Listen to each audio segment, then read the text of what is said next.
guys, welcome back to my channel. Welcome back to my channel. My name is Aaliyah Zealous. I am a self-published author, a writer, same thing. And spring is finally upon us, and you know what that means.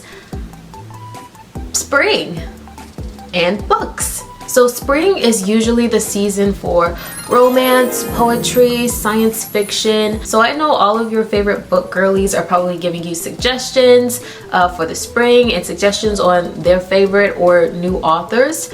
But this spring, I wanted to do something a little different. Lately, I've been thinking about how when I was young, I used to devour books. I mean, one after the other. I would come home from the library with my arms full of books. I would stay up all night to read them. I would be so excited and I couldn't wait to get back to the latest book that I was reading. And I've missed that.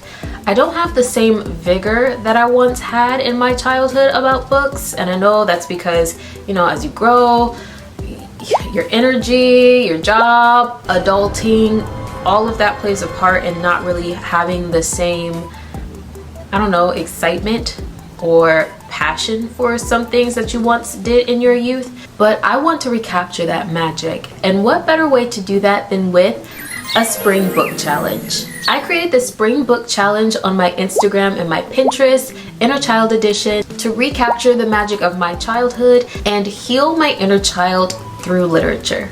As you can see with this book challenge, Inner Child Edition, I have read a book by an author from your childhood, read a book within the first book genre you fell in love with, read a high fantasy novel that immerses you in a completely new world, read a book where the main character is something you wanted to be as a child, i.e. like a pirate, a superstar, a wizard, stay up all night reading in bed, read a book with a love interest you imagine yourself marrying, read a book with side characters you would love to be best friends with, and read a book about magic and supernatural creatures. I chose these specific things because as I was journaling about what I loved as a child, what I loved, my reading passion for when I was a child, these were some of the things that popped up in my journal entry that helped me to put words and actions to what it was that I loved so much about reading as a child. So to check the first thing off of my list, one of the first authors that I loved as a child was R.L. Stine. The Goosebumps series was my jam, and so was the Choose Your Own Adventure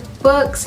But I decided to revisit my old favorite young adult author and go with an R.L. Stine book. At first I wanted to pick this one, Stine Tinglers 3. I thought the cover art was beautiful. It was so stunning. It really caught my eye. When I read the back, the synopsis of the book, it looked really interesting and fun to read, and it's a pretty short read too, only like 160 pages or so. I didn't care if it was the third book within a series because it's a collection of different stories, so you could read each story without it having to be in chronological order or without having to know what happened in the other two books. So I was completely fine with picking the third book. But as I kept looking, it is not released yet. It doesn't come out until August of this year, 2024.